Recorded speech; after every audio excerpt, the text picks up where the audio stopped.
The next guest is Mark Windschitl. He is a professor of science teaching and learning at the University of Washington. His research interests deal with early career development of science teachers, and particularly their trajectories towards ambitious and equitable pedagogy. He is the lead author of Ambitious Science Teaching, along with Jessica Thompson and Melissa Braaten. His research has appeared in the American Educational Research Journal, Teachers College Record, Cognition and Instruction, Phi Delta Kappan, and Science Education. He's also administrated the Annenberg Fellowship program, known as the Rhodes Scholarship of Teaching for teacher candidates at the university. He's a recipient of the AERA Presidential Award for Best Review of Research and the co-author of a chapter on science teaching in the AERA Handbook of Research on Teaching. He's also a member of the National Research Council Committee on Strengthening and Sustaining Teachers. He's currently working with Urban Advantage in New York City, supporting efforts to use ambitious science teaching in places like the American Museum of Natural History, the Bronx Zoo, Brooklyn Botanical Garden, New York Hall of Science, and the Staten Island Zoo. Welcome to the podcast, Mark. Hi, Dana. Good to be with you. Well, tell me about a time when you were in the trenches and managed to crawl out. Well, I could go back to my teaching days in middle school when I was working in West Des Moines for 13 years. I had a lot of days where I felt like, yes, I was in the trenches. I had problems to solve, but I could kind of figure out most of them. But I'll pick something more recent and more relevant to the topic for today around teaching climate change and solutions. So I've been asked over the last few months to appear either virtually or in person in different places around the country to talk to teachers about climate change and solutions and justice, how to teach. And so I was asked by one teacher education leader to come and speak with a group of educators who were in a part of the country where the communities that they served had some higher levels of skepticism about climate change. Okay. And so the teachers who were in the room, about 60 of them, were concerned about how do I approach teaching when some of my students may have friends or family or hear about these counter narratives in the community that run against belief in climate change in general. And so that assignment was challenging for me, because it's hard enough to teach about the complexities of climate change and solutions without adding on another layer of some of my students might not believe in it. So, but I did even more background reading than I had for the book, just so I could do a good job with these educators because they deserve it. So what I started with was something on the order of try to find common ground in your classroom when you begin teaching about climate change. If you feel, whether or not if you feel you've got skeptical kids in the classroom, and the common ground could be around what is a place out in nature that we all love, or that our families love, and that we want to preserve for future generations to appreciate it as much as we do. And then get kids in a conversation, because it doesn't matter what ideological direction you come from. Most people have places out there in the world that they really love. And so that establishes common ground, and people feel like they're approaching climate change from the same direction when you begin that way. The other thing that I told these teachers was to think about their class as the open-minded classroom environment, and to tell their kids what open-mindedness is. It doesn't mean that you can believe anything and everything you hear. You have to base your conversations on evidence and credible sources. But you do need to listen intensively to one another. Listen to one another for the purpose of understanding where they're coming from. And that's important in the open-minded classroom. The other thing is to tell your kids that it's the mark of a smart person to be able to change your mind on something. And Mhm. that changing your mind based on arguments from your peers or scientific data is a sign that you're a smart person. You don't have to hold on to your beliefs if you feel like they're just not holding up under in the conversation. So be willing to change your mind. Um, and this is these are all good pieces of advice, I think, and it's made even more challenging by the notion that there aren't two sides to climate change. There Yeah. isn't an actual alternative to what's causing climate change, or is it happening? There's only one side to that story. So all of this advice has to be taken taken in the context of that really hard historical scientific fact. So Yeah.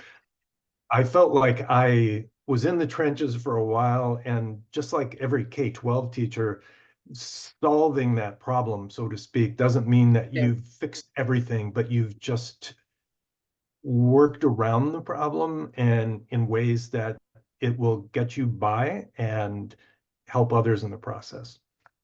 Yeah, yeah. No, it's an interesting take, given that, there's a lot of communities or there might be pushback on, the reasons for climate change, but to hear you, finding that common ground, looking for a place that you want to preserve, those steps that you took to, kind of deal with that challenging situation are helpful for teachers who are teaching about climate change in Mm. an area where there it might not be as much acceptance around the facts. I wanted to ask you a little bit about your transition from teaching K-12 to working at the university level. And Yeah. when did that happen? And kind of what led you to being at the university? Well, I taught for 13 years in the Midwest in West Des Moines, Iowa, and Hmm. I loved working with young kids. I worked with sixth, seventh, and eighth graders, but also it was in a K-8 school, so I had exposure to very young kids. And over those 13 years, I just became absolutely fascinated with how young kids learned in different ways Hmm. and how we could allow kids to show the most of what they knew, which wasn't always to give them a test. And so I wanted to inquire in this more deeply and pursue it as a kind of a life goal. So I got Hmm. my advanced degrees, and with my master's and doctorate, I got my position here at the University of Washington. So currently I'm at the University of Washington in Seattle. I've been here for 28 years. And during those 28 years, among the other things that I've done, in addition to research, I've taught pre-service teachers, people who are going to become middle and high school science Hmm. teachers. Hmm. And that's been a real gift to me. It's hard work, but it's been a gift to kind of share my ideas with them and have them also make me aware of some things that are going on in the classroom. Um, so both of those careers, being a teacher myself and being a researcher in which I'm looking at a very much more focused area of teaching and learning, and in the most recent past, that's been around climate change teaching. I needed both careers to be able to write this book Hmm. because I needed to know what it was like to be a teacher who's asked to do something that they feel like they were not trained to do. A lot Hmm. of times when I talk to teachers, they say, I was never trained to talk about climate change, especially the interdisciplinary pieces of it that go beyond just science. The other thing teachers say I was not trained to do was talk to kids about the emotional freight that comes with teaching about a changed world, a changed Yeah. landscape, and uncertain futures. Hmm. So both those careers got me prepared to do the work I'm doing now. Hmm. Hmm. Yeah, and that'll lead us into just talking about your book, which is on teaching climate change. It's really kind of about teaching the climate fundamentals and helping teachers prepare students to talk about environmental and social conditions beyond their communities. So, is this kind of a how-to book for people who are maybe going to have a unit on climate change for science teachers only, or could it work with any teacher? Well, it's primarily for science teachers. Mhm. And I wrote the book for educators who want to take what I call the leap, meaning that no matter where you are, maybe you're not teaching any climate change right now. How do you go from zero to trying something out, at least having a conversation Yeah. about climate change with your students. Other readers of this book might have taught climate change, maybe a full unit on climate change over the last couple of years, and they're ready to take a bigger leap, maybe to go to developing a full course or adding more data or more conversations, serious conversations to units that they're teaching. Or maybe they're ready to kind of grab a colleague or two down the hallway and say, maybe we can collaborate on developing a unit of instruction, or maybe a set of courses that all at some point have climate change built into them. So our students feel like there's a trajectory of learning about climate change over the course of the grades that they take. Mhm. Are you seeing there is a significant lack of material, maybe in some science textbooks that is dealing with climate change, or so to the fact that a lot of educators would have to develop something on their own? One of the critiques of education in general is that, among other professions, is that it is the only profession where teachers often have to create their own fundamental tools to Hmm. do their work, which is develop their own curriculum. You won't find that in law, medicine, engineering. You know, the profession develops the tools and you use them. Teachers have to create, so often have to create their own curriculum, or they at least have to modify it. Sure. So, and it matters if you, what state you're living in, Yeah. if you want to look towards the textbooks that are approved for you. You know, we all know that there are some states where textbooks are, it's forbidden, really essentially forbidden for textbooks to mention the term climate change. Believe it or not, I mean, it's 2024 and we're still having these debates, but in other states, they're quite open to having climate change integrated in the curriculum, and it's supported in the kinds of textbooks that are recommended. You asked about how much is out there. The answer is, surprisingly, there's almost too much out there online Yeah. about climate change. The reason I'm saying this is not necessarily a good thing is because the quality is questionable. Yeah. They're often in the form of a single lesson, and Yeah. single lessons are just not going to help teachers help their students investigate deeply some aspect of climate change, even the beginning science theories around the greenhouse effect or fossil fuels, you know, being released as a chemical process of combustion and the atmospheric chemistry that goes with that, or Hmm. things like how ecosystems are being degraded and destroyed and how that relates to climate change. You can't investigate any of that with simply a single lesson. It has to be curriculum that is at least a mini unit, if not a Hmm. 4 or 5, 6 week unit. And those are hard to find. Good ones are hard to find. There's so much out there that teachers can actually get paralyzed and decide that they're just not going to teach it because they can't decide among the 100 things that they found that hour. Yeah. No, interesting. Yeah. I mean, they could get started on a topic, but it definitely doesn't dive deeper and is not enough with just one lesson. Um, so you wrote an article for Educational Leadership, which is called "We Can All Teach Climate Change." You talk also about opportunities for teachers to bring the conversations into their classrooms at the middle and high school level, um, and also about teaching climate change in various disciplines like math, literacy, and the arts. So tell me a little bit about how climate change conversation can fit into these other content areas. Well, I always think about climate change teaching.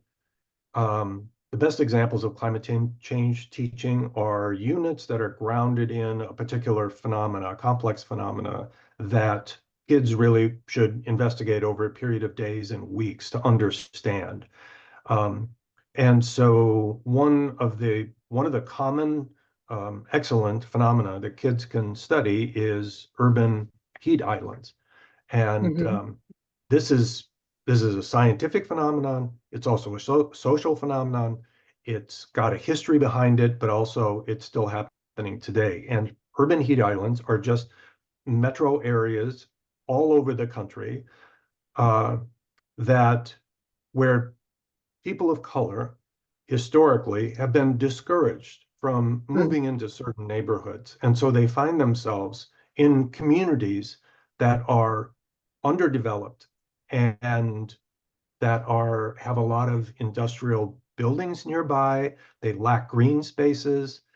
And so the challenge behind that from a scientific standpoint is that during summers, especially in the Northern Hemisphere, the summers are getting hotter and hotter. But in these urban heat islands, these multi-block areas in metro Mhm. areas, they get to be 10, 15 degrees Fahrenheit warmer than Mhm. surrounding areas in the same town. More affluent areas, greener areas, they are just these urban heat islands are just a lot hotter. So that has a history behind it. I mean, it's got a scientific explanation behind it, which starts with the greenhouse effect, and it includes science ideas like albedo, how much heat do certain surfaces absorb, um, specific heat, the electromagnetic spectrum, infrared, greenhouse emissions. There's a lot of science behind it. However, Mhm. you can't understand the phenomena fully until you understand the history of it. And this goes back to mortgage lending practices back started in the 1930s, in which disinvestment was encouraged um, in communities of color, or people of color and other marginalized communities had their their areas of town were just not built up in the way they should have. Mhm. And so there's a lot of history that has to be studied along with the science in order to completely understand that complicated phenomena. And what are we going to do about it is a big question. What is there a scientific solution? Yeah. Are there social changes that we have to undergo? The answer is both. And the reason it's both is because if you pick authentic problems that are real in the world and that communities care about, authentic problems are always sticky and messy, and they involve a lot of things you have to look at, not just the science. Mhm. Yeah, and that's a good example of something that can be discussed across multiple contents. And, I'm sure for teachers who teach English language arts, there's plenty of stories and, short stories, narratives that go into that. And if people are teaching visual arts, there's a lot of things people can do around climate change with visual arts as well. So, your article also talks a lot about echo anxiety. And when we did our pre-chat, we talked a lot about the younger grades and how, speaking about these issues, it is recommended maybe if the kids are over 8. But you can also talk with the younger grades about just decentering the humans from other living things, and talk to me a little bit about that anxiety piece and how it might affect children of all ages. Yeah, so when I look across the research being done around climate change teaching, I see particular groups of researchers doing a good job of studying the emotional impact of climate change conversations on different age groups of children. And so the best advice that I can see in the field, and this is pretty good consensus in the field, is that children as young as 7 or younger probably should not be introduced to the idea of climate change per se. First, because it's really abstract. It's a global notion, and it may be confusing on that count.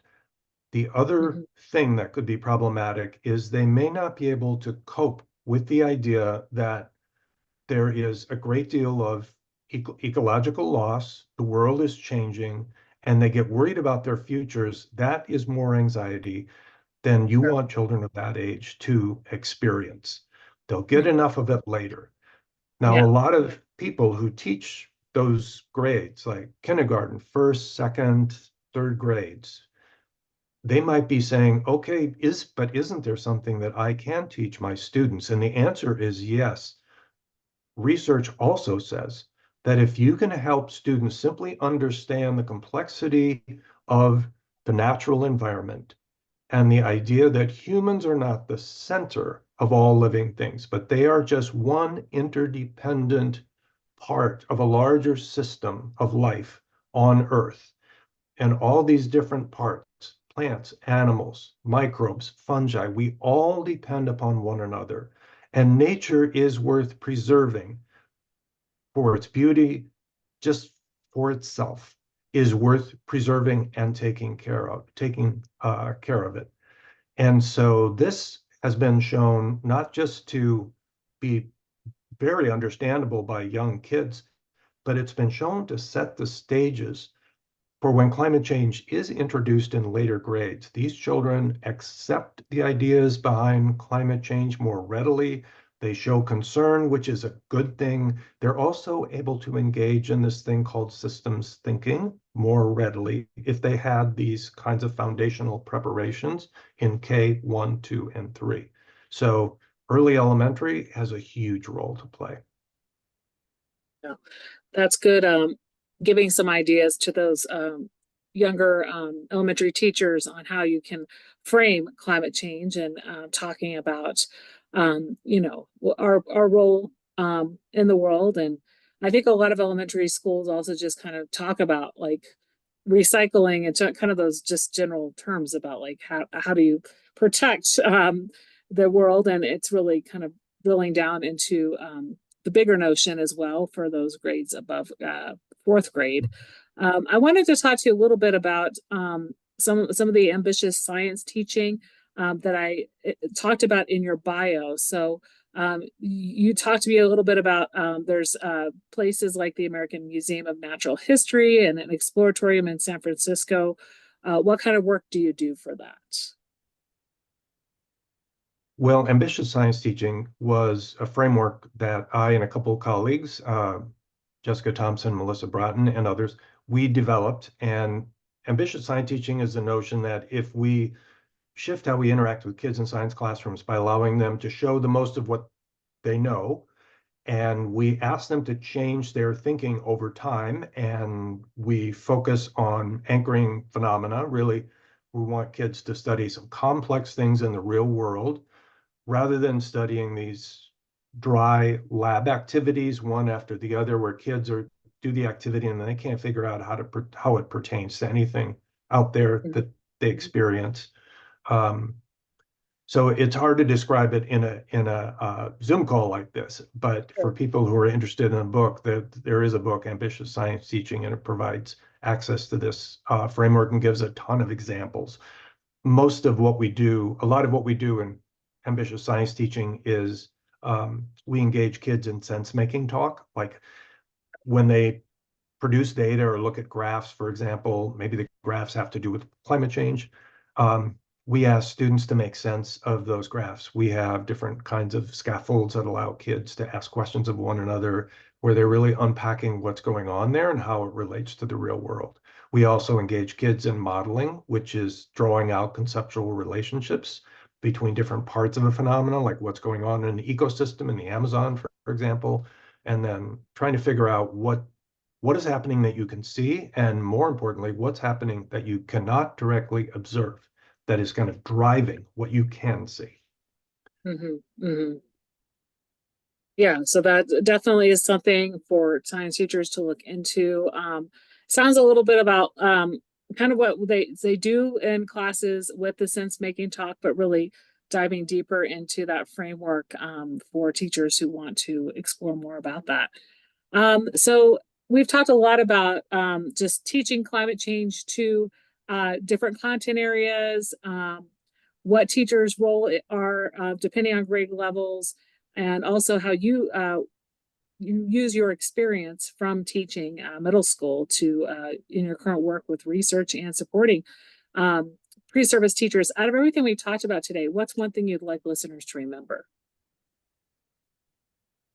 Well, I guess the takeaway would be that no matter what you're doing in terms of teaching about climate change, solutions, and justice, and I mention those three things always together. I never just say climate change. It's solutions and justice have to go along with that as an objective of pedagogy and learning by the kids.